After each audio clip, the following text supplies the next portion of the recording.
নমস্কার, প্রত্যেককে আজকের অনুষ্ঠানে স্বাগত জানাচ্ছি এবং শুভ বিজয়া দশমীর আন্তরিক প্রীতি এবং শুভেচ্ছাও প্রত্যেক দর্শককে আমি জানাই। যেরকম বলেছিলাম যে পুজোর মধ্যে অনুষ্ঠান করব না এবং পুজো হয়ে যাওয়ার পরে অনুষ্ঠান করব, আজকে বিজয়া দশমী, তো রাত্রিবেলা রেকর্ডিং করছি, চেষ্টা করছি অনুষ্ঠানটা যাতে আজকে বা কালকের মধ্যে আপনাদের কাছে পৌঁছে যেতে পারে। কারণ ধারাবাহিকভাবে কতগুলো গুরুত্বপূর্ণ সেলেস্টেরিয়াল ফেনোমেনন আছে যেগুলো নিয়ে পরপর আলোচনা করতে হবে। আজকে যে টপিকটা নিয়ে আলোচনা করব সেটা হচ্ছে রবির তুলা রাশিতে গোচর আগামী 1 মাসের জন্য। খুব ইম্পর্টেন্ট গোচর, কারণ এখন যে গোচরগুলো হতে থাকবে সেগুলো প্রত্যেক কটাই আমাদের জীবনে এই যে একটা অনেক দিন ব্যাপী বেশ একটা পজ গেছিল, যে খুব একটা প্রুডেন্ট টাইম আমরা পাইনি, অ্যাটলিস্ট সেপ্টেম্বরের ফ্যাগ এন্ড পর্যন্ত সেই টাইমের একটা চেঞ্জ হতে থাকবে। মোটামুটি অক্টোবরের এন্ডের দিক থেকে আমি যেরকম বলেছিলাম আপনাদের, একাধিকবার বলেছি 26 তারিখ পর্যন্ত সময়টা অ্যাজ এ হোল ভালো নেই। তো সেই টাইমের সব কিছুই দেখুন, একটা প্ল্যানেট চেঞ্জ হবে তার জন্যই ইফেক্ট হবে সেটা নয়, একটা সার্বিকভাবে পরিবর্তন হয়। সেই পরিবর্তনটা এই রবিকে দিয়ে অ্যাকচুয়ালি স্টার্ট হবে। যদিও শনি তার 6 দিন আগেই ডাইরেক্ট হয়ে গেছে, কিন্তু স্যাটার্ন ডাইরেক্ট হওয়ার পরেও 15 দিন কোনো ফল দিতে পারে না, কারণ তার ভেলোসিটি একদম কম থাকে। সেটা হিসেব করেই আমি 26 তারিখ আপনাদের বলেছি। তো যাই হোক, আজকে আলোচনা শুরুর একদম প্রাক্কালে পুজোর পরের অনুষ্ঠান। তো আলোচনা শুরুর প্রাক্কালে আপনাদের বলে দিই যে দয়া করে অনুষ্ঠান একটু শেয়ার করবেন, যারা নতুন ভিউয়ার্স আছে বা যারা দেখতে চান তারা দেখতে পারেন, এবং প্রয়োজন মনে করলে আপনারা সাবস্ক্রাইব করতে পারেন। আর আরেকটা বিষয় হচ্ছে যে আমি এই পুজোর মধ্যে কথা বলতে পারিনি, বহু মানুষের একটা গ্রাজ আছে, বা আমাকে বহু মানুষ SMS করেছেন বা ফোন করেও বলেছেন আমি ফিজিক্যালিও কিছুটা আনফিট ছিলাম এবং পরিবারেও একটা সমস্যা ছিল, তো সেই কারণে আমি কথা বলতে পারিনি। তো প্রত্যেক ব্যক্তি যারা আমাকে ফোন করেছেন এবং যাদের সাথে আমি কমিউনিকেট করতে পারিনি তাদের কাছে আমি ব্যক্তিগতভাবে ক্ষমা প্রার্থী। আমি চেষ্টা করছি আগামী 1-2 দিনের মধ্যে পরিস্থিতি যাতে একটু যদি অনুকূল হয় আমি আবার যেরকম নর্মালি কথা বলি সেরকম কন্টিনিউয়েশন করব। আমি একদম সরাসরি আলোচনায় চলে যাচ্ছি। রবি আগামী পরশু দিন অর্থাৎ 17-10-2021 বেলা 12টা 58 তুলা রাশিতে প্রবেশ করবে এবং তুলা রাশিতে থাকবে 16-11-2021 পর্যন্ত বেলা 12টা 36 পর্যন্ত, অর্থাৎ নভেম্বর মাসে 16 তারিখ পর্যন্ত প্রবেশ করবে এবং 20 ডিগ্রি অতিক্রম করবে, যে ডিগ্রিটা পর্যন্ত আমরা রবিকে মোটামুটি নিচ বলে থাকি। অনেক বইতে দেখবেন সেটা 15 ডিগ্রি বলা আছে, কোনো বইতে 10 ডিগ্রি বলা আছে, আবার কোনো কোনো বইতে সেটা পুরো তুলা রাশি ধরেই বলা রয়েছে। তো সেটা আমি অ্যাজ এ হোল 20 ডিগ্রিটাকে অন অ্যান অ্যাভারেজ আপনাদের ধরে বলছি, এবং কেন বলছি সেটাও এরপরে ব্যাখ্যা করছি। তো 20 ডিগ্রি মানে স্বাতী নক্ষত্রের যে স্প্যানটা আছে সেই পর্যন্ত রবি অতিক্রম করবে 6ই নভেম্বর বেলা 2:19। এরপরেও বিশাখা নক্ষত্রে রবি চলে যাবে।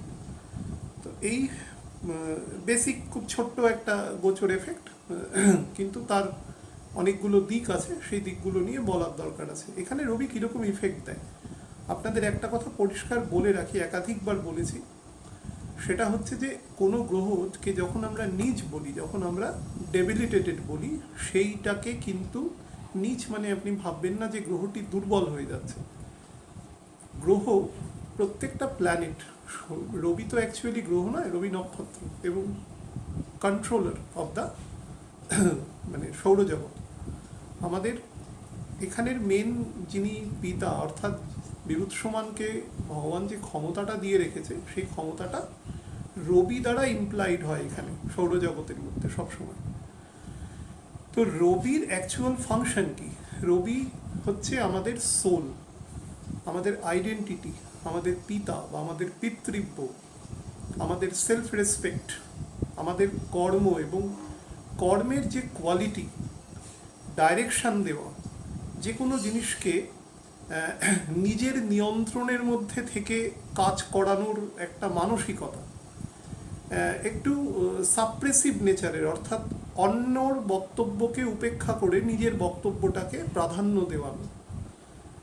আচ্ছা, তারপরে যেটা হচ্ছে ডমিনেটিং একটু ক্যারেক্টারের দিক থেকে, যদি যেহেতু অগ্নিতত্ত্ব মেন, তো যদি কখনো সেটা এক্সাইটেড মোডে চলে যায় তাহলে সেটা কখনো কখনো একটু তামসিক প্রবৃত্তি তার মধ্যে সামান্য পরিমাণে উদয় হয়। সেটা হচ্ছে একটু আর্গুমেন্টেটিভ বা উত্তেজিত হয়ে যাওয়া, কিন্তু বেশিক্ষণ স্টে করে না। কারণ রবির যে টেম্পারেচারটা আছে, এটা মনে রাখবেন, সেটা কিন্তু একটা নিয়ন্ত্রিত টেম্পারেচার, অর্থাৎ একটা নির্দিষ্ট পরিমাণ হাইড্রোজেন রবির মধ্যে জ্বলে হিলিয়ামে পরিণত হয়। এই যে নির্দিষ্ট পরিমাণ কনভার্সনটা হতে থাকে, অর্থাৎ সূর্য প্রত্যেক মুহূর্তে যে একটু একটু করে নিজের ভর যে হারাতে থাকে, আমরা তো 2-10 ঘন্টা বা 200-500 বছরে তার এফেক্ট বুঝতে পারবো না, কারণ তার সাইজটা এত বড়, সেটা বোঝা সম্ভব নয়। সূর্যের আয়ু মোটামুটি 10 বিলিয়ন বছর দেওয়া আছে, তো 5 বিলিয়ন বছর আয়ু তার অলরেডি চলে গেছে, তো বাকি যে অংশটা রয়েছে সেটা 5 বিলিয়ন বছর। তো এই সূর্যের মধ্যে প্রত্যেক সেকেন্ডে মানে কোটি কোটি টন হাইড্রোজেন পুড়ে হিলিয়াম হচ্ছে, এবং তার ফলে একটা বিপুল পরিমাণ তাপ উদয় হচ্ছে, যে তাপ আমরা অনুভব করছি। টেম্পারেচার কম বেশি, কম টেম্পারেচার মানেও কিন্তু সেখানে একটা টেম্পারেচার আছে। আর তার ফলে রবি কিছুটা ভরও হারাচ্ছে প্রত্যেক মুহূর্তে। এরকম একটা সার্টেন টাইম বাদে, যখন সম্পূর্ণ ভরশূন্যতা একটা সিচুয়েশন বা অ্যাকচুয়াল তার যে ওয়েট সেটার থেকে সে অনেকটা কমে যাবে, তখনই সৌরজগৎটা ঈশ্বর যেরকম তার নির্দিষ্ট টাইমকে রেখেছেন, সেই সময়ে গিয়ে সেটা নষ্ট হয়ে যাবে। এটা হচ্ছে বেসিক নেচার। এখানে এই কথাটা বলার এই কারণেই, রবি আমাদের অগ্নিতত্ত্বের কারক হলেও রবির মধ্যে যে পরিমাণ তাপ প্রত্যেক সেকেন্ডে উৎপাদন হয় তার একটা নির্দিষ্ট মাত্রা আছে, সেটা কখনো তার থেকে বেশি বা কম হবে না। যদি কম বেশি হতো তাহলে আমরা কেউ জীবিত থাকতাম না। এটা হচ্ছে পরিষ্কার ব্যাপার। আমাদের জীবন ধারণের জন্য পৃথিবীতে একটা নির্দিষ্ট টেম্পারেচারেই আমরা বাঁচতে পারবো। কালকে যদি পৃথিবীর টেম্পারেচার 70 ডিগ্রি সেন্টিগ্রেড হয়ে যায়, তো আমরা যত এসি জ্বালিয়ে কৃত্রিমভাবে খানিকক্ষণ চেষ্টা করি বেঁচে থাকার, আমরা পারবো না। এসিগুলো বিকল হয়ে যাবে, সব বিকল হয়ে যাবে, এবং আমরা অলমোস্ট পুড়ে মরে যাবো এখানে, প্রায় সব প্রাণী। সুতরাং টেম্পারেচারটা নির্দিষ্ট, এটা মাথায় রাখবেন। প্রত্যেক মুহূর্তের তার জ্বালানিটা নির্দিষ্ট। একটা কথা এতবার কেন বলছি, তার কারণ হচ্ছে রবির যে তেজ, সেই তেজটাও একটা নির্দিষ্ট, সেই তেজটা একটা সার্টেন টাইম বাদে সেটা আবার কমে যায়। সেটা কারণ রবির মধ্যে অসম্ভব র্যাশনালিটি আছে। রবি ইমোশনাল জায়গা নয়। সোল কোনোদিন ইমোশন দ্বারা পরিব্যাপ্ত হয় না। সোল একদম তার সঠিক ঠিকানা জানে, তার একদম সোর্স জানে, তার এন্ডও জানে। সুতরাং রবি হচ্ছে সর্বজ্ঞানের অধিকারী। তাকে ভগবান সমস্ত জ্ঞান দিয়ে দিয়েছেন, এবং সেই জ্ঞান তিনি জানেন। তিনি হয়তো উত্তেজিত হয়ে যান, তখন কিছুটা ডিভিয়েশন অফ তার নলেজ হতে পারে, কিন্তু খানিকক্ষণের মধ্যেই কিন্তু তার জ্ঞানটা চলে আসে। কারণ সেটা যদি না চলে আসে তাহলে সিস্টেমটা ডিজলভ করে যাবে, সিস্টেমটা থাকবে না এভাবে। এটা বেসিক জায়গাটা মাথায় রাখবেন। তো রবি যখন নীচ হয় তখন কি হয় অ্যাকচুয়ালি? দেখুন, রবি তো রাজা, কিং। তো রাজা সবসময় সাধারণ মানুষের সাথে একটা ডিস্টেন্স মেনটেন করে থাকে। রাজা ডাইরেকশন দিতে পছন্দ করে। রাজা কখনো রাস্তায় নেমে নিজে কাজ করে না, কারণ তার কাজ করবার জন্য সে প্রচুর কর্মচারী পুষে রেখেছে পয়সা দিয়ে। তো সে ডাইরেকশন দেবে, তার কর্মচারী বুধ আছে, তার প্রোক্লামেটার, সে করে দেবে, এবং তার সাথে কিছু কাজও সে সম্পাদন করে দেবে। প্রোক্লেম করাটা তো অবশ্যই একটা কাজের মধ্যেই পড়ে, তো সেটাও করবে। অন্যান্য কিছু কাজ আছে সেটাও করবে। এটা করার পরে অন্যান্য প্ল্যানেটস যারা রয়েছে তারা তার নির্দেশ অনুসারে কাজ করবে। এখানে প্রধান নির্দেশ কার কাছে যায়? স্যাটার্নের কাছে যায়। তো রবির কাজ হচ্ছে নির্দেশ দেওয়া। তো রবি যখন নীচ হয়, রবির ক্ষমতা কিছু কমে না। রবি তার অ্যাকচুয়াল যে কাজ, তার যে ফাংশন, তার ফাংশন থেকে কিছুটা ডিভিয়েট করে যায়। এই জন্য আমরা একে নীচ বলি। পরিষ্কার বলছি, আমার একদম পরাশরী হোড়া থেকে কোট করে বলছি, নিচস্থ গ্রহ সম্পর্কে আমাদের মুনি ঋষিরা যা বলে গেছেন, সেটা হচ্ছে কোনো গ্রহ নীচ মানে কিন্তু সে দুর্বল নয় কখনো। দুর্বল গ্রহের আলাদা সংজ্ঞা দেওয়া রয়েছে, হ্যাঁ, অস্তমিত গ্রহের আলাদা সংজ্ঞা দেওয়া রয়েছে।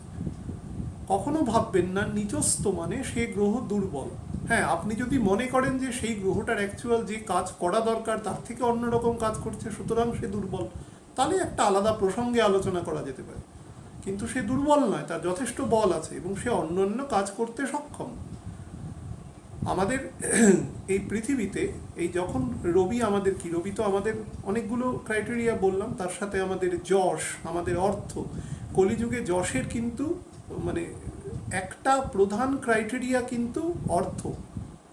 কলিযুগে এডুকেশনের থেকে অর্থ অনেক বেশি ইম্পর্টেন্ট ক্রাইটেরিয়া। এটা আমার দ্বারা বলছি বলে নয়, এটা প্রাজ্ঞ মুনি ঋষিরা বলে গেছে। আমি অনেকবার আপনাদের বলেছি যে দেখবেন পৃথিবীতে 10টা যদি যে আমাদের বড় বড় ইউনিভার্সিটিতে পড়াচ্ছেন এরকম 10টা প্রফেসরের নাম আপনি বলুন, অনেকেই বলতে পারবেন না, অনেকে পারবেন কিন্তু আমি বলতে পারি সংখ্যাগরিষ্ঠ মানুষ পারবেন না।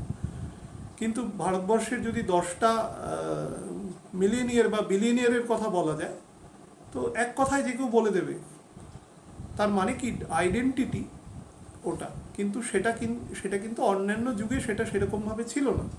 অর্থ অবশ্যই একটা গুরুত্বপূর্ণ মানদণ্ড, কিন্তু আইডেন্টিটির কারক নয়। কিন্তু কলিযুগে সেটা কিন্তু আইডেন্টিটির কারক। অর্থাৎ আপনার যত বাহ্যাড়ম্বর যত বেশি থাকবে আপনি তত বেশি আইডেন্টিফায়েবল হবেন। এবং সেখানে শুক্রও একটা গুরুত্বপূর্ণ রোল প্লে করে, রাহু একটা গুরুত্বপূর্ণ রোল প্লে করে, মঙ্গল তো আছেই। শুক্র যেটা করে সেটা মানুষের বেশভূষা, তার সাথে তার ঝকঝকে তকতকে ব্যাপারটা করে। একটা দামি গাড়ি চড়ে গেল, একটা দামি পোশাক পরে গেল, তার উপরে তার আইডেন্টিটি নির্ভর করে এবং সেটা টোটালি রবি দ্বারা কন্ট্রোলড হয়। তো রবি আমাদের যশ এবং খ্যাতির কারণ। তার কারণ তিনি রাজা, তার কাছে সব কিছু আছে, সমস্ত ক্ষমতা তার কাছে সেন্ট্রালাইজড আছে। তিনি যে ডাইরেকশন দেবেন সেই ডাইরেকশন অনুসারে সকল প্রজা বা তার যত সাবজেক্টস আছে সবাই সেই অনুসারে পরিচালিত হবে, ইচ্ছায় হোক বা অনিচ্ছায় হোক। সেটা সারা জীবন হয়ে এসেছে এবং ভবিষ্যতেও হবে, এটাই নিয়ম। এবার রবিকে তো ঈশ্বর যে ক্ষমতাটা দিয়েছে সেই ক্ষমতাটার মধ্যে পুরো শুদ্ধতা আছে। কিন্তু আমরা যারা রবির গুণ সম্পন্ন যে সমস্ত মানুষজন সমাজে রয়েছে, যারা এই ধরনের কাজকর্মের সাথে লিপ্ত আছে, যারা এই ধরনের ধরুন কন্ট্রোল করতে চায়, কোনো জিনিসকে ডাইরেকশন দিতে চায়, তাদের মধ্যে কিন্তু অন্যান্য গ্রহেরও এফেক্ট থাকে। মনে রাখবেন যে কোনো একটা মানুষ এরকম হতে পারে না সে শুধু একটি গ্রহেরই তার মধ্যে এফেক্ট আছে, মাল্টিপল এফেক্ট থাকে। কোনো গ্রহের এফেক্ট বেশি থাকে, কোনো গ্রহের এফেক্ট কম থাকে। তার ফলে কি হয়, আপনার কাজের মধ্যে অ্যাভারেশন আসে। রবির ক্ষেত্রে সেটা হবে না, সমস্ত প্ল্যানেট তো রবি থেকেই সৃষ্টি হয়েছে, সুতরাং রবির মধ্যে সমস্ত প্রকার গুণই সন্নিবিষ্ট আছে। সে যেরকম একাধারে মারাত্মক স্পিরিচুয়াল হয়ে যেতে পারে, আবার সে রাজদণ্ড হাতে তুলে রাজকার্যও পরিচালনা করতে পারে। দুটোই তার মধ্যে গুণ আছে। আবার সে মঙ্গলের মতন অত্যন্ত অতিক্রোধী এবং অত্যন্ত হটকারীও হয়ে যেতে পারে, কিন্তু নিয়ন্ত্রণ আছে। কারণ ঈশ্বর তাকে কন্ট্রোলারের জায়গায় বসিয়েছে এই ক্ষুদ্র অংশটুকু মধ্যে, তাকে দায়িত্ব দিয়েছে, সুতরাং সে তার দায়িত্ব পালন করবেই, না হলে তার ট্রিটমেন্ট নিশ্চয়ই আছে কিছু। তো সেই হিসাবে বলছি রবি যখন নীচ হয়, প্রথম কথা নীচ হচ্ছে, কেন হচ্ছে সেটা পরে বলছি। নীচ হয় তখন কি হয়, তার মধ্যে ইন্টারাকশন বেড়ে যায়। অর্থাৎ তাকে আমি দেখেছি, সেই মানুষ রবি কিন্তু নর্মালি খুব পরিমিত কথা বলে, এফেক্টিভ কথা বলে এবং মূলত ডাইরেকশন দেওয়া কথা বলে। রবির লোকের যদি হাতের তলায় 3-4 জন লোক কাজ করে, রবি অনেক বেশি খুশি হবে। যতটা অর্থ অবশ্যই গুরুত্বপূর্ণ, কিন্তু ডাইরেকশন দিয়ে যতটা খুশি হবে, বিশেষ করে তারা যদি খুব আজ্ঞাবহ হয় তাহলে কিন্তু তো আরও খুশি। রবির আরেকটা নেচার আছে, রবি খুব নিজের প্রশংসা শুনতে পছন্দ করে। মানে রবির কোনো জাতক জাতিকাকে যদি একটা কি বলতে পারি, একটা ট্রিকি কথা বলছি, কাউকে যদি বোকা বানাতে হয় তাহলে শুধু তাকে প্রশংসা করতে হবে, আর কিছু করতে হবে না। সে প্রশংসার জন্যই সে আপনাকে অনেকটা কাজ করে দিতে পারে। ঠিক উল্টোটা হয় যদি তাকে নিন্দে করা হয়, সে ভয়ানক রকম আত্মসম্মানী, সে ওই জায়গাটাকে কোনোভাবে টলারেট করতে পারে না। এই জন্য রবির লোককে বোকা বানানো সব থেকে সোজা হচ্ছে তাকে প্রশংসা করা। রবির লোক খুব এথিকেট হয়। সূর্য নির্দিষ্ট সময় ওঠে, সূর্য তো ওঠে না, সূর্যকে আমরা ধরে নিচ্ছি স্ট্যাটিক, কেউ স্ট্যাটিক নয়। পৃথিবীর সাপেক্ষে, তো পৃথিবী যেহেতু নিজের অক্ষে ঘুরছে, একটা নির্দিষ্ট সময়ে সূর্য ওঠে, একটা নির্দিষ্ট সময়ে সূর্য অস্ত যায়, তার উত্তরায়ণ দক্ষিণায়ন একটা নির্দিষ্ট সময় ঘটে। সূর্য কখনো আকাশে মেঘ থাক আমরা হয়তো দেখতে পাচ্ছি না, বা মেঘ না থাকলে দেখতে পাচ্ছি, কিন্তু সে কিন্তু একটি নির্দিষ্ট সময়ে চলে সবসময়। তো রবির লোকেরা খুব এথিকেট পূর্ণ হয়। তারা সকালবেলা উঠে একটু মর্নিং ওয়াক করা, এক ধরনের একটা একটা বেশ রাজা সুলভ, টাইমকে খুব টাইম বাউন্ড ওয়ার্ক তারা করতে পারে। খুব বেশি পরিশ্রম তারা করে না বা করতে চায়ও না। নিজের কাজ অন্যের মধ্যে ডিস্ট্রিবিউট করে কাজ করাতে পছন্দ করে, কিন্তু তারা এথিকেটটা খুব মেনটেন করে। নর্মাল ব্যাপার যে সকালবেলা উঠে কাউকে সুপ্রভাত বলল, গুড মর্নিং বলল, বা কেউ তাকে বললেন, সেটা যদি তাকে কেউ রিপ্লাই করে, সে কিন্তু খুব খুশি হয় যে না, আমাকে একটা ইম্পর্টেন্স পে করছে। রবি অলওয়েজ নিডস ইম্পর্টেন্স। তো এই জায়গাটায় কি হয়, রবি যখন শুক্রের ঘরে আসে, তুলা রাশিতে প্রথম 20 ডিগ্রি পর্যন্ত রবির কি হয়, রবির এই জায়গাটাতে কিছুটা বিচ্যুতি ঘটে। রবি কি হয়, অনেক বেশি সোশ্যাল হয়ে যাওয়ার চেষ্টা করে। শুক্রের এফেক্টটা তার মধ্যে সন্নিবিষ্ট হয়। তো যতই তার নিজের ঘর হোক না কেন, মনে রাখবেন, যখন তার শরীরের অংশটা শরীর থেকে বেরিয়ে গেছে, তখন কিন্তু আলটিমেটলি বেরিয়ে গেছে, গুণটা তার মধ্যে আছে, কিন্তু আলটিমেটলি ওই ডোমেইনটা কিন্তু শুক্রের।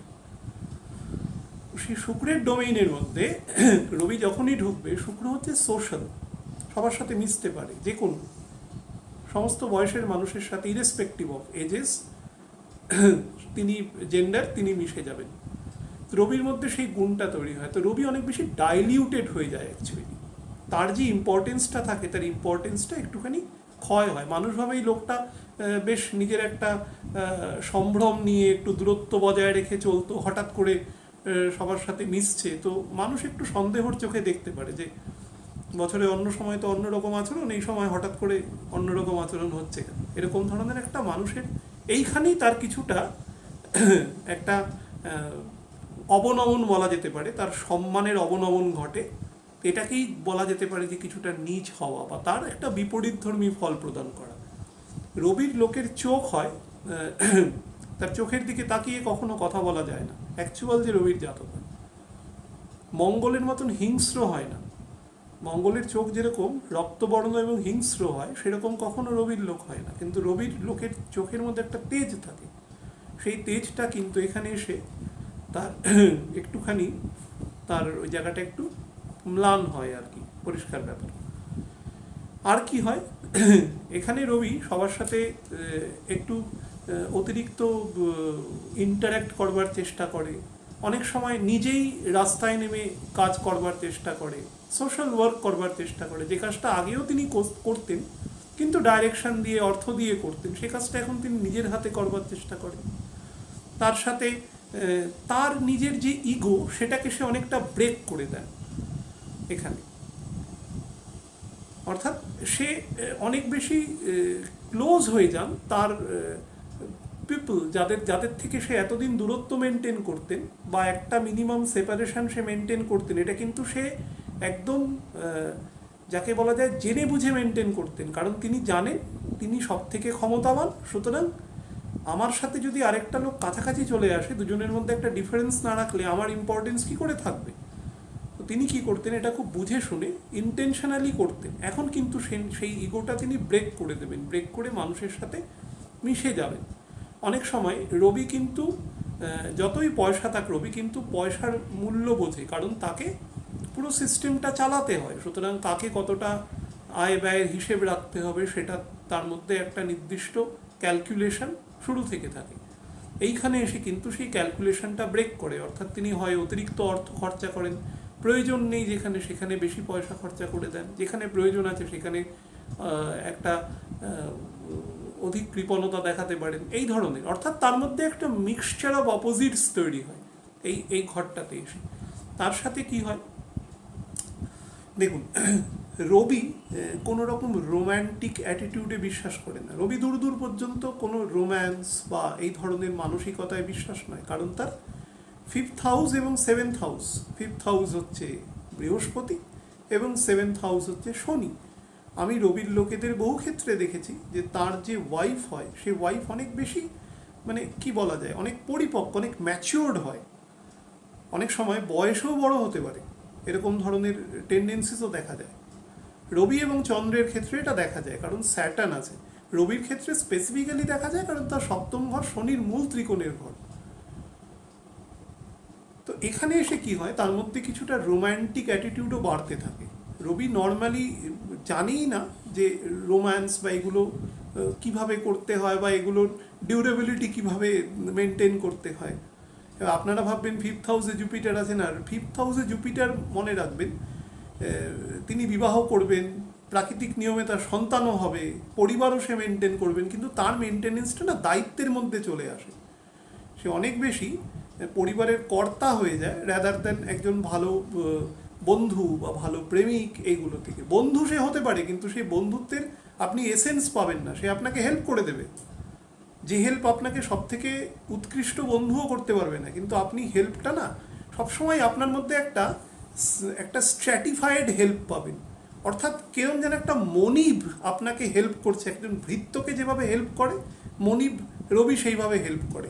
বুঝতে দিক বা বুঝতে না দিক আপনি অবশ্যই বুঝতে পারবেন তার হেল্পের মাধ্যমে, কিন্তু তার হেল্পের মধ্যে কিন্তু কোনো রকম বায়াসনেস থাকবে না, কিন্তু তার অ্যাটিটিউডের মধ্যেই এরকম একটা পরিস্থিতি থাকবে যে ভাই তুমি আমার থেকে সাবঅর্ডিনেট। এটা কিন্তু তিনি ছত্রে ছত্রে রবি বুঝিয়ে দেয়। এটা রবির একটা বেসিক প্রকৃতি। তুমি আমার থেকে কম জ্ঞানী, তুমি আমার থেকে কম জানো, সুতরাং তুমি আমার সাহায্য নিচ্ছ না, আমার কাছে তো অঢেল আছে, কিন্তু তোমাকে এটা কনসিডার করেই নিতে হবে। সেটা আপনার বন্ধু করবে না। উল্টো দিক থেকে যদি আমি বলি, এটা এইখানে এসে রবির সেই জায়গাটা, মানে বৃহস্পতি পঞ্চম হাউসে আপনারা ভাবছেন প্রেম প্রীতির ক্ষেত্রে, না, ভাবপতির এফেক্ট যদি হয় কখনো, সেটা কখনো তার ভাবের ফল দেয় না। এটা বৃহস্পতিরও মূল ত্রিকোণের ঘর। রবি রাজা তো, সে তার নিজের জায়গাগুলোকে সবসময় নিয়ে রেখেছে অ্যাকচুয়াল। তো থার্ড হাউসে যখন রবি আসে, আমি দেখেছি ভাই বোনদের মধ্যেও বা বন্ধু বান্ধবদের মধ্যেও বা অনেক সময় শ্বশুর বাড়ি বা মামা বাড়ির দিকের মধ্যেও এক ধরনের এইখানে একটু দূরত্ব বেড়ে যায়, বা বন্ধু বান্ধবরা অনেকটা আপার হ্যান্ড নেয় সেই লোকের ওপরে, এবং সেই লোক কিন্তু সেই তখন সহ্য করে ব্যাপারটা। কতদিন? 20 দিন সহ্য করে। 20 দিনের পর থেকে সে আবার তার আগের মূর্তিতে চলে আসে, অর্থাৎ সে তখন আবার ডমিনেট করা শুরু করে দেয়। এবার সেটা নিয়ে একটু পণ্ডিতদের মধ্যে বিতর্ক আছে, কেউ বলে 15 ডিগ্রি, কেউ বলে 25 degree, more or less 20 degree, আমি অ্যাভারেজ ধরে আপনাদের বলছি রাহুল নক্ষত্র পর্যন্ত। এবার যদি নবাংশ ভিত্তিক আলোচনা, এবার কেন নিচ হয় এখানে এসে নবাংশ ভিত্তিক আলোচনাটা দেখুন। এখান থেকে নবাংশ শুরু হয় তুলা রাশি থেকে, সেটা হচ্ছে তুলার নিজের ঘর দিয়ে, শেষ হয় কোথায়? বুধের ঘরে। তো প্রথম 20 ডিগ্রি পর্যন্ত ঘরগুলো দেখুন, প্রথম 20 ডিগ্রি পর্যন্ত সবকটা ঘরই মানে যদি আপনি বিচার করেন, সেটা কিন্তু রবি থেকে মোটামুটি ডাইরেকশন যাদের দেওয়া হয় সেই সমস্ত ঘর। তুলার নিজের ঘর ছেড়ে দিন, সেটা তো রবির অ্যাকচুয়াল 10th হাউস, মানে যদি স্থির ঘরকে কনসিডার করে নিই, তাহলে রবি যেহেতু স্থির প্রকৃতি, সুতরাং তার 10th হাউস, তার কর্মের ঘর। কিন্তু তৃতীয় পতি মানে কি? অষ্টম ভাবের অষ্টম ভাব, এটা হচ্ছে প্রথম। তৃতীয় ভাব মানে ভাই, বন্ধু, সখা, এই সমস্ত সেক্টর। একটা কথা আছে না বিখ্যাত, সেই আমাদের আলাউদ্দিন খিলজির একটা বিখ্যাত বক্তব্য আছে যে রাজার কোনো আত্মীয় নেই, রবির কোনো আত্মীয় নেই, কেউ নেই, রাজার কেউ নেই। রাজার শুধু আজ্ঞাবহ দাস আছে, এবং তার সামনে জো হুজুর সেই বক্তব্য পেশ করার মতন লোক আছে। রাজার কিন্তু অ্যাকচুয়ালি কোনো বন্ধু নেই, বন্ধু হওয়া সম্ভব নয়, কারণ বন্ধু হতে গেলে দুজনকে সমমনস্ক হতে হবে। রাজার মনের জায়গাটাতে কেউ পৌঁছাতে পারবে না, সেই কারণে রাজার কোনো বন্ধু হয় না। রাজা যখন বিপদে পড়ে তখন অ্যাকচুয়ালি বোঝা যায় যে রাজার কজন বন্ধু আছে, দেখা যায় কেউ নেই। তো কি হয়, শুক্রের ঘরে এসে রবির যে গুণাবলী তার নষ্ট হওয়ার একটা প্রধান কারণ হচ্ছে এই ঘরের টেম্পারেচার। এই ঘরের টেম্পারেচার খুব লো। আপনি হয়তো বলতে পারেন যে মঙ্গলের দুটো নক্ষত্রের তো চরণ রয়েছে। দেখুন, নক্ষত্র দিয়ে নক্ষত্রকে সবসময় টার্সিয়ারি এফেক্টে আলোচনা করতে হয়, অর্থাৎ প্রাইমারি, সেকেন্ডারি, টার্সিয়ারি, সব থেকে দূরের আলোচনা নক্ষত্রের উপরে আসে। কেন আসে? কারণ নক্ষত্র আমাদের থেকে দূরে আছে। নক্ষত্র দিয়ে আমরা মেনলি ডিমার্কেশন এবং একদম একটা দূরবর্তী প্রভাব আলোচনা করি। যে কোনো মানের পুস্তকেই আপনি সেটা দেখতে পারবেন, হয়তো কোনো জায়গায় বলা নেই কিন্তু অ্যাকচুয়াল সেটা। এবার বিভিন্ন রকম ক্যালকুলেশন আছে, সেখানে নক্ষত্রকে ইম্পর্টেন্স দেওয়া হয়। আমরা কি দিই না? আমরাও দিই দশা নির্ণয় করার জন্য। যত রকম ডিভিশনটা তো নক্ষত্রের উপর ডিপেন্ড করেই হয়। কিন্তু মাথায় রাখবেন, নক্ষত্র অলওয়েজ টার্সিয়ারি। তো মঙ্গলের নক্ষত্র যতই থাক, শুক্রের ঘর, যার ঘর ডমিনেশন তার, আমার ঘরে রয়েছি, আমার ঘরে যত ক্ষমতাবান লোকই আসুক না কেন, সে যদি কোনো দুষ্কৃতি না হয়, অর্থাৎ আমাকে যদি ভয় ঠয় না দেখায়, তাহলে কিন্তু এই ঘরে আলটিমেটলি আমার রুলই প্রযোজ্য হবে, সে যত ক্ষমতাবান লোক হোক না কেন। সোললি তার রুল প্রযোজ্য হবে না। আমি হয়তো রাত্রিবেলা 10টার সময় খাই, সে হয়তো রাত্রিবেলা 12টার সময় খায়, দুজনের তুল্যমূল্য হিসাবে হয়তো 11টার সময় খেলাম, তার রুলটাও কিন্তু প্রযোজ্য হলো না। এটাই হচ্ছে ডমিনেশন নিজের ঘরে। তো শুক্রের এটা নিজের ঘর, ঈশ্বর তাকে নিজের ঘর হিসাবে রুল করতে দিয়েছে, এবং শুক্রের এটা চর রাশির ঘর। তো রবি যখন এই ঠান্ডা টেম্পারেচারে আসে, রবির টেম্পারেচার কি? রবি হচ্ছে গরম নিয়ন্ত্রিত টেম্পারেচার, শুরুতেই বলেছি। তো এই কম টেম্পারেচারে রবির মধ্যে এক ধরনের তার যে প্রকৃতি, এই প্রকৃতিটায় কিছুটা অ্যাবনর্মালিটি আসে সবসময়। রবি দেখবেন নিজের ঘরেই মূল ত্রিকোণে এসেই একমাত্র নিজের ঘরটাই নিজের মূল ত্রিকোণ। তো সেই হিসেবে রবি সবসময় একটু হাই টেম্পারেচার ঘর পছন্দ করে, যেখানে শুষ্কতা আছে, শুকনো আছে এবং টেম্পারেচার বেশি আছে।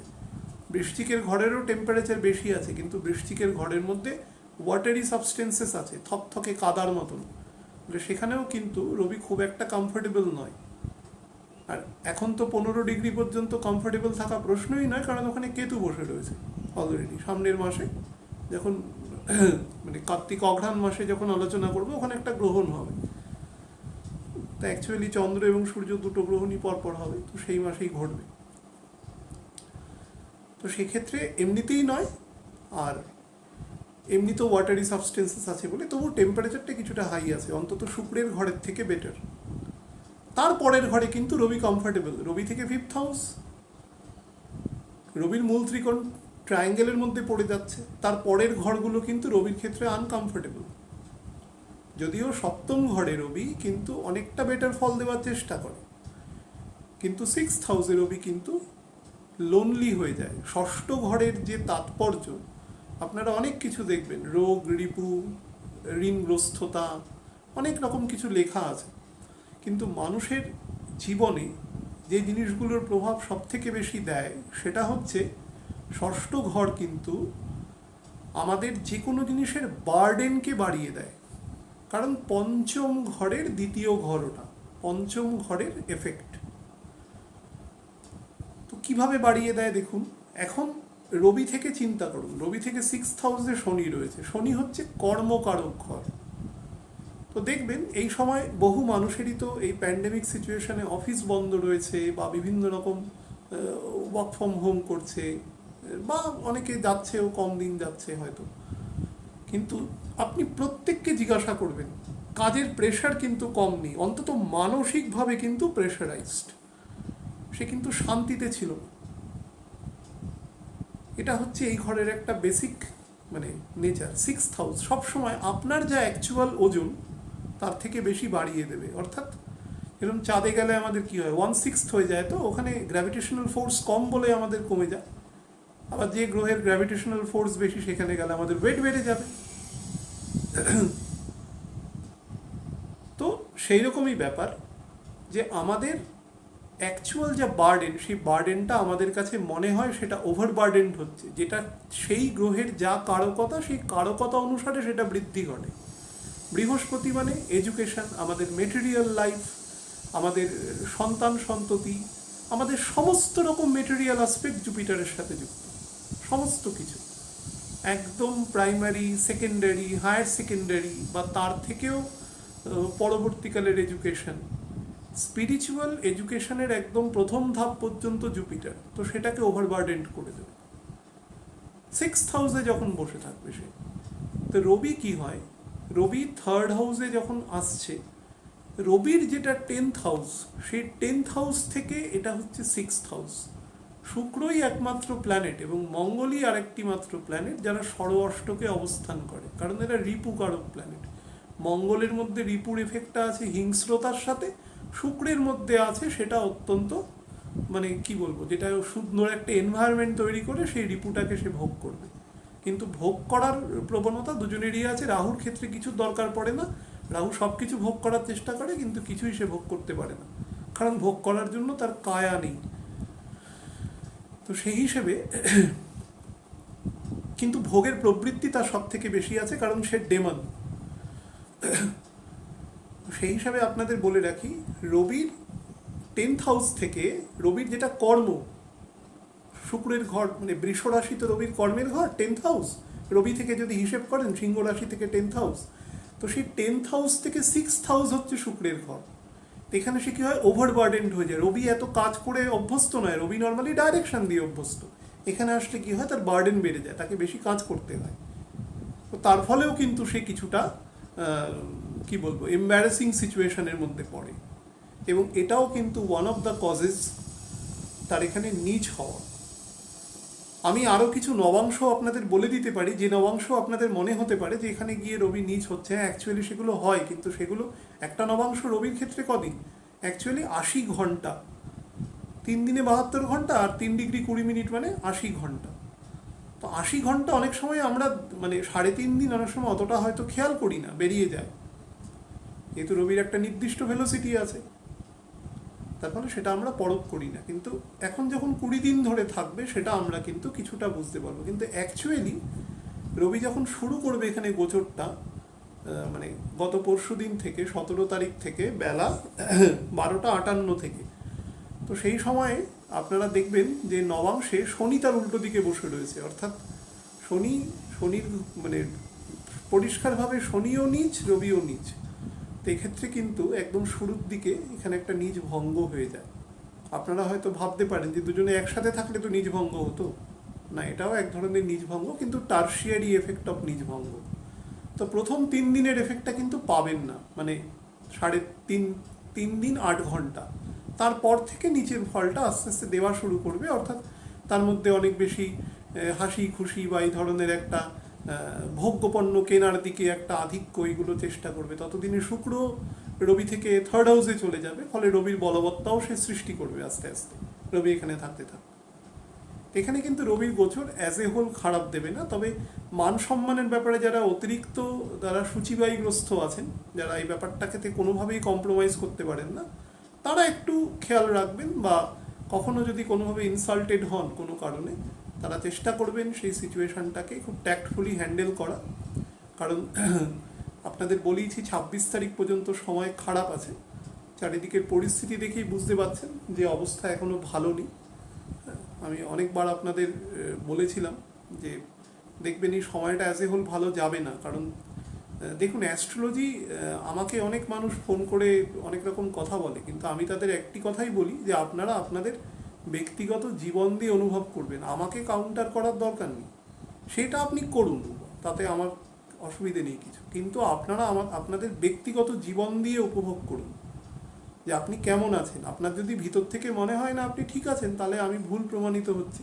অ্যাকচুয়ালি ঠিক থাকাটা সম্ভব নয়, এটা একদম গাণিতিক প্রমাণ আছে। 26 তারিখ পর্যন্ত সমস্যা দেবে। আপনারা দেখবেন বুধ যেদিন ডাইরেক্ট হবে, বুধ সম্ভবত 18 তারিখ দুপুর বা সন্ধ্যের দিকে ডাইরেক্ট হবে।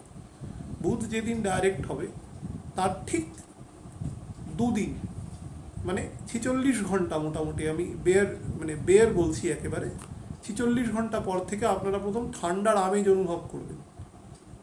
এগুলো গাণিতিক ক্যালকুলেশন, মান্ডেন জ্যোতিষ, কোনো সময় ভুল হতে পারে না। যদি ভুল হয় তাহলে বুঝবেন যে খুব খারাপ জিনিস ঘনিয়ে আসছে আর কি। যদি ভুল প্রমাণিত হয়, ভুল হওয়া সম্ভব নয়। ঠিক তা 46 ঘন্টা পর থেকে আপনারা প্রথম ঠান্ডা অনুভব করবেন। শীতকালে অনুভূত হয় না যে দেখুন এখন অক্টোবর মাসের আজকে আমি যখন অনুষ্ঠান করছি 15 তারিখ, সামনের বছর যখন দুর্গাপুজো আমি দেখলাম যে একদম অক্টোবর মাসের শুরুর দিকে, তো সেই হিসেবে দেখবেন সামনের বছর হয়তো 15 তারিখ ঠান্ডা পড়ে যেতেও পারে। আমি অ্যাবস্ট্রাক্ট বলছি, আমি জানি না অ্যাকচুয়ালি পড়বে কি পড়বে না, তখন প্ল্যানেট পজিশনটা দেখতে হবে। কিন্তু অনেক সময় পড়ে যায়, অনেক সময় সেপ্টেম্বরের শেষের দিকেও আমাদের পাখা কমিয়ে দিতে হয় ভোর রাতের দিকে। এসি তো দূরের ব্যাপার, কিন্তু এবছর কিন্তু সেটা হচ্ছে না। আপনাদের আমি অনেকদিন বলেছিলাম যে অন্তত 3rd উইক অফ অক্টোবর পর্যন্ত দেখবেন ছোটোখাটো বৃষ্টি বা এরকম কিছু হতেই থাকবে। কারণ নবাংশে প্ল্যানেটগুলো যেখান দিয়ে পাস করছে সেগুলো অতিরিক্ত জল প্রোডাকশন করছে। আপনারা যারা বাইরে বেরোচ্ছেন যেভাবেই হোক না কেন উইথ প্রোটেকশন, তারা দেখবেন যে কি পরিমাণ ঘাম হচ্ছে এখন। সকালের দিকে তো অবশ্যই ঘাম হচ্ছে, মানে বাতাসে হিউমিডিটি রয়েছে, সেটাই শো করছে অ্যাকচুয়ালি প্ল্যানেটসগুলো। এটা কবে থেকে অ্যাকচুয়াল ঠিক হবে না, অক্টোবরের 26 থেকে, বাট আমি আপনাদের একদম স্পেসিফিক হিসেব বলছি। আপনারা এই বছরের প্রথম, মানে কলকাতায় বসে, অন্যান্য যারা উত্তরের দিকে আছেন তারা হয়তো এখনই অল্প অল্প পাওয়া শুরু করেছে, কিন্তু কলকাতায় বসে প্রথম একটা টিপ অফ দ্য আইসবার্গ আপনারা দেখতে পাবেন 18 তারিখ, যখন বুধ ডাইরেক্ট হবে তার ঠিক 46 ঘন্টা পর থেকে। এবং বৃষ্টিপাতও দেখবেন খুব দ্রুত কমে আসবে তারপরে। যদি সেটা হয়ও সেটা একদিন দুদিনের জন্য হবে, মানে একটা 7 দিন ধরে টানা বৃষ্টি চলছে এরকম ঘটনা কিন্তু খুব রেয়ারেস্ট অফ দ্য রেয়ার দেখতে পাবেন। অলমোস্ট মার্নিন জ্যোতিষ অনুসারে আমার সামনে খোলা রয়েছে এখন, সেটা কিন্তু শো করছে না অ্যাকচুয়ালি, অন্তত কলকাতার 200 কিলোমিটার ব্যাসার্ধের মধ্যে শো করছেই না একেবারে।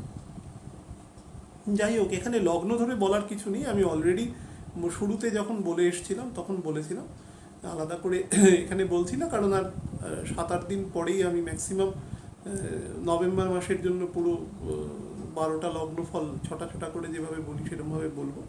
মঙ্গলেরও ঘর চেঞ্জ আছে 21 তারিখ, সেটাও বলবো।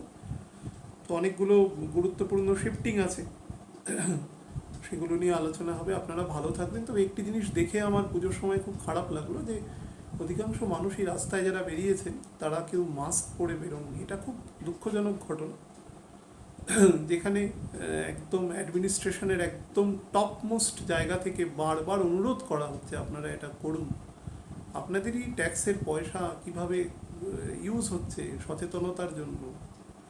ডাক্তারবাবু, ম্যাডাম যারা আছেন, যারা স্বাস্থ্যকর্মী আছেন, বারবার বলছেন আপনাদের প্রত্যেককে, বিশেষ করে বাচ্চাদের যেহেতু ভ্যাকসিনেশন হয়নি।